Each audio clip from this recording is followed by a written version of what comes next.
Nous sommes le jeudi 12 juillet 2018, nous sommes à Toulon, j'ai quelqu'un au téléphone, j'ai lui demandé de se présenter, bonjour. Oui, bonjour Philippe, Monsieur Blivet Daniel, vice-président du comité officiel des fêtes. Et vous nous appelez de Saint-Césaire-sur-Siagne. C'est où exactement?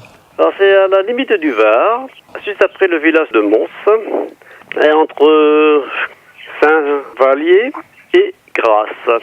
Nous, on a pris contact depuis pas mal de temps sur un groupe que vous connaissez, Fêtes et Foires dans le 83, puisque je rappelle les fêtes parce que c'est quand même assez intéressant. C'est totalement par hasard qu'un jour, je suis tombé sur une source d'information qui me montrait votre affiche de la deuxième édition.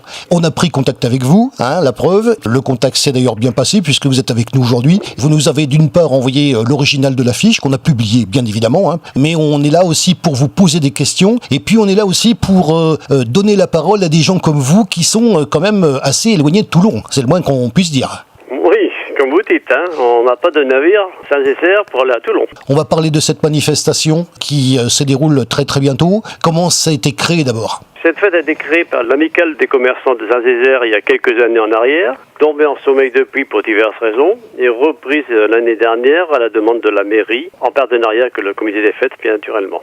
La préparation, vous êtes en plein dedans actuellement ? On est en plein temps, même avant-dernière réunion ce soir. Avant de parler de la manifestation, et on va d'abord donner un chiffre au niveau du comité des fêtes. Vous êtes combien de personnes ? On est une vingtaine de personnes. Nos salutations au président, parce que vous êtes le vice-président, c'est bien ça ? Exactement. C'est qui le président ? On va quand même citer son nom. Alors c'est monsieur Alain Casteau. Bien sûr, on est là pour parler de cette manifestation, la deuxième édition. Comment ça va se passer ? Les conditions. D'abord, combien de temps de préparation ? D'heures de préparation, ça fait comme 8 mois qu'on est dessus. On compte pas les heures. Le temps aidant, on améliore tous les jours un peu plus la cérémonie. Au niveau municipalité, comment ça se passe ? La municipalité nous offre l'appui logistique, oui. Un apport financier assez conséquent, le personnel de la mairie pendant les 2 jours pour la fête. Le concours technique, comme ça se passe habituellement. Ouais. 2 jours auparavant et 2 jours auparavant pour tout nettoyer qu'il y a derrière. Combien de personnes vous attendez ? Nous nous basons sur une estimation de 4000 personnes. C'est bien conséquent, on a des gens qui nous réservent pour la restauration du samedi soir. Les gens qui viennent vous voir, ça vient d'où à peu près ?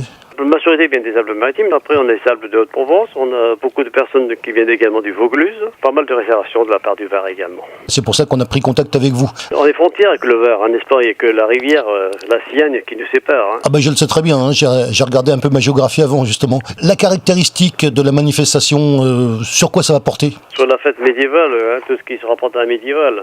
Alors c'est le moment de faire la récapitulation, c'est comme ça qu'on l'appelle, c'est donc les médiévales de Saint-Césaire-sur-Siagne, ça va se passer le week-end du 21 et 22 juillet 2018, bien évidemment on vous interviewe quelques jours avant, c'est normal, d'une part ça fait l'annonce de la manifestation, mais ça permet surtout d'en parler, ça permet de vous donner la parole, ça c'est très important, et c'est la suite logique à l'envoi de l'affiche que vous nous avez envoyée en format original, et on est très sensible bien évidemment à ce geste, ainsi que les relations qu'on a pu avoir par la suite. Et vous m'avez dit juste avant que le samedi 21, et notamment le soir, il se passait quelque chose de particulier. Alors le samedi soir, à 20h, nous avons un banquet sur la place du village, organisé par M. Sasso, en partenariat avec la boucherie Pélassi, qui nous offre les produits et son matériel.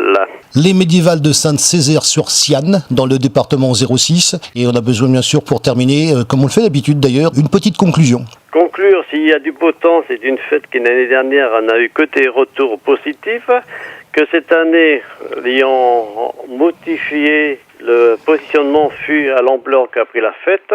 On a doublé nos effectifs d'exposants, de troupes, donc de superficie de terrain. Nous avons été obligés de nous rabattre sur les terrains sportifs, tout ensuite en bas du village avec un service de navette pour faire la liaison.